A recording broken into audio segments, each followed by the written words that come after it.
more.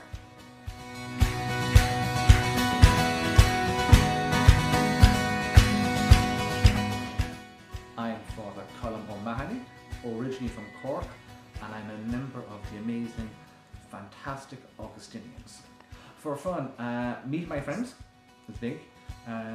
Going for walks, I love the cinema, love to travel, and I've been outside doing things. I went to an all-boys school. I was very quiet in school. I wasn't involved in any extracurricular activities. It was only when I went to university that I start, I suppose, finding myself. As a family, we went to Mass on Sundays, but we weren't overly religious.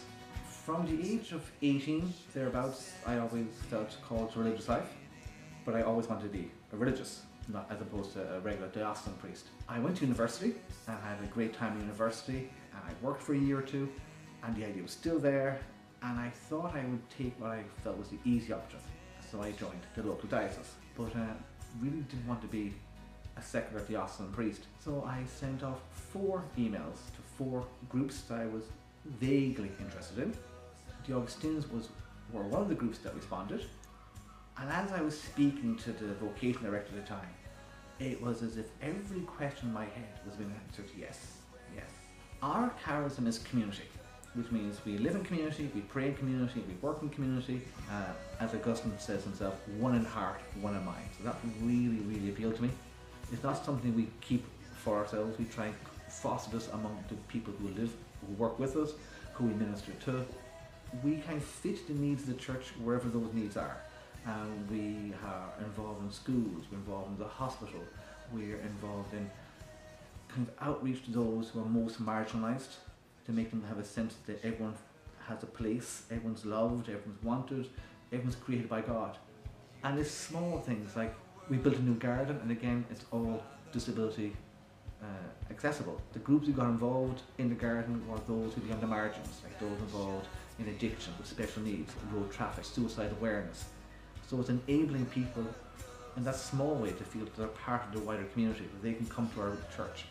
Living in community means you get a rounded sense of spirituality, of humanity, and you really do see people as people, and you see their holiness in them as opposed to just generically. I've worked with people in prisons, in hospitals, with severely profound learning disabilities, drug addicts, you name it. And that has given me such an appreciation of God's love, an appreciation of humanity, appreciation of community, appreciation of struggle and pain and sorrow, but also joy and hope. So all of that has helped me in my prayer life to become more rounded, more authentic. Vocations are important mainly because I believe we have an essential role in the world. God speaks to people always, and He calls people forward always. And no system or group can survive unless they have new blood, new ideas, fresh people. So for us it's essential that we have vocations, not just to keep us going, but to do new things and be constantly developing, and also to serve the needs of the people. And I do feel that there's always a need for religious as a presence, to kind of be that balancing position in society, to see the good, to point out the challenges, and to just journey with people as they are through life. You'd be amazed exactly what we're still doing around the place. Oftentimes, quietly, behind the scenes. Give it a go. Ask questions. Speak to some religious. Do your research. Find online if you can, and there are a myriad of various communities, active, contemplative. Find one that suits you, that you feel at home in. And it's okay to meet 3 or 4 and see which one is for me, which one do I feel most called to. And the Spirit will guide you